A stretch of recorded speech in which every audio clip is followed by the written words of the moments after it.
Hello বন্ধুরা, আমার চ্যানেলে আপনাদের অনেক অনেক স্বাগত জানাই। আবার একটি রেসিপির সাথে চলে এসেছি বন্ধুরা। তো এখানে ডিমের কারি রেসিপি আপনাদের সাথে শেয়ার করব। একদমই আলাদা ধরনের ভাবে ডিমের কারি রেসিপি শেয়ার করব।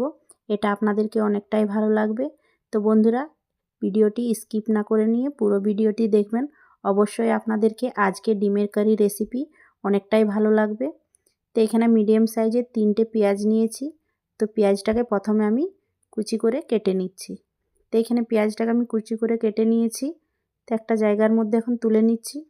তো এখানে পেঁয়াজটা খুব ভালোভাবে কেটে নিয়েছি, সাথে ডুমো করে আলু নিয়েছি আর সেদ্ধ ডিম নিয়েছি।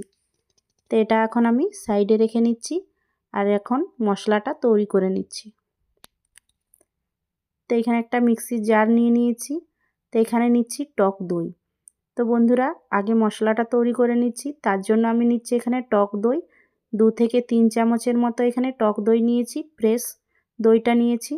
একটা মিডিয়াম সাইজের পেঁয়াজ কুচি, সাথে একটা মিডিয়াম সাইজের টমেটো কুচি দিয়ে দিচ্ছি। এখানে 1 ইঞ্চ আদা কুচি আর সাথে দিয়ে দিচ্ছি 10-12 কোয়া রসুন আর দিয়ে দিচ্ছি ঝালের পরিমাণে 2টো শুকনো লঙ্কা, 2টো কাঁচা লঙ্কা, 4-5টা কাজু দিয়ে নিয়ে অল্প পরিমাণে জল দিয়ে দিচ্ছি 1 চামচের মতো। আর এটা এখন পেস্ট তৈরি করে নিচ্ছি। তো দেখুন বন্ধুরা, এটা কিন্তু মশলাটা খুব ভালোভাবে এখন পিষে নিয়েছি। তো চলে যাচ্ছি কড়াইয়ের দিকে। কড়াইয়ের মধ্যে দিয়ে দিচ্ছি 2 থেকে 3 চামচের মতো সরষের তেল। তো আপনারা চাইলে রেসিপিটি সাদা তেলেও তৈরি করে নিতে পারেন। অল্প একটু নুন আর হলুদ গুঁড়ো দিয়ে নিয়ে এখন ডিমগুলোকে তেলের মধ্যে দিয়ে খুব ভালোভাবে হালকা ভেজে নিচ্ছি। তো এইভাবে নাড়াচাড়া করে নিয়ে এখন ডিমগুলোকে হালকা করে আমি এখন 1 থেকে 2 মিনিটের মতো এভাবে নাড়াচাড়া করে নিয়ে ভেজে নিচ্ছি। দেখুন তো বন্ধুরা, এখানে ডিমগুলো খুব ভালোভাবে ভাজা হয়ে গেছে। তো এখন আমি তুলে নিচ্ছি। তো এইভাবে করে নিয়ে ডিমগুলো হালকা ভেজে নিয়ে এখন একটা প্লেটের মধ্যে তুলে নিলাম। আর ওই তেলের মধ্যে এখন ডুমো করে রেখেছিলাম আলুটাকেও আলুগুলো তেলের মধ্যে দিয়ে নিয়ে এখন খুব ভালোভাবে নাড়াচাড়া করে নিয়ে 2 থেকে 3 মিনিটের মতো আলুগুলো হালকা করে ভেজে নিচ্ছি।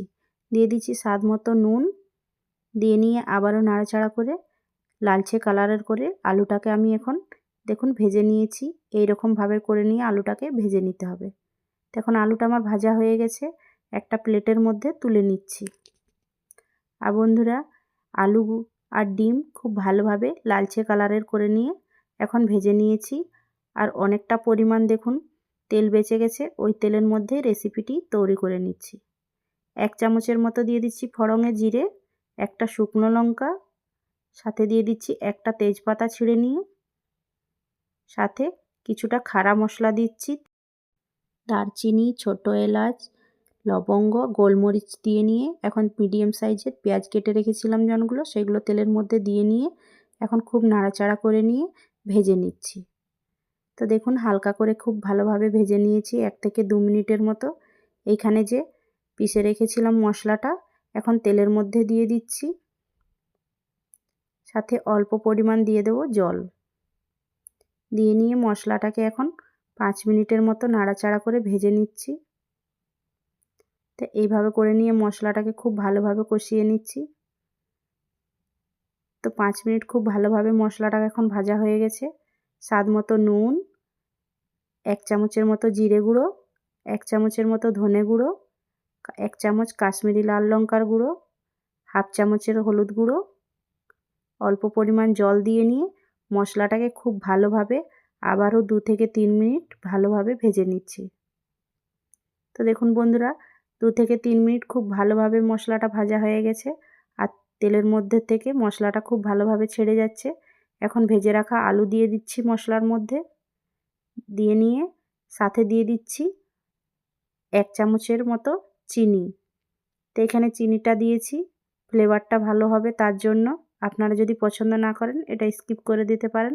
আর যারা পছন্দ করেন তারা কিন্তু অবশ্যই দিয়ে নেবেন, খুবই ভালো লাগে এটা টেস্টটা। তো এখন খুব ভালোভাবে ভেজে নিয়েছি। এখন কিছুটা পরিমাণ দিয়ে দিচ্ছি কারি পাতা।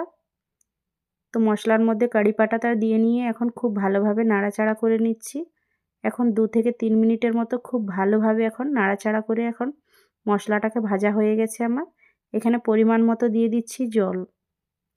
তো আপনারা ঝোলের ঘনত্বটা কীরকম রাখবেন সেই অনুসারে জলটা দিয়ে নেবেন। এখন ভেজে রেখেছিলাম যে ডিমটা মশলার মধ্যে দিয়ে দিচ্ছি। দিয়ে নিয়ে আবারও খুব ভালোভাবে নাড়াচাড়া করে নিচ্ছি এভাবে। আর এটা আমি ফুটে গেলে 1 ফুট ফুটে গেলে তারপরে এখন ঢাকা দিয়ে দেব। তো দেখুন বন্ধুরা এখানে কিন্তু ফুটে উঠেছে। এখন আমি ঢাকন দিয়ে 5 মিনিটের মতো ঢাকা দিয়ে সেদ্ধ করে নেব খুব ভালোভাবে। 5 মিনিট পরে আবারও ঢাকনটা খুলে নিয়ে দেখে নিচ্ছি।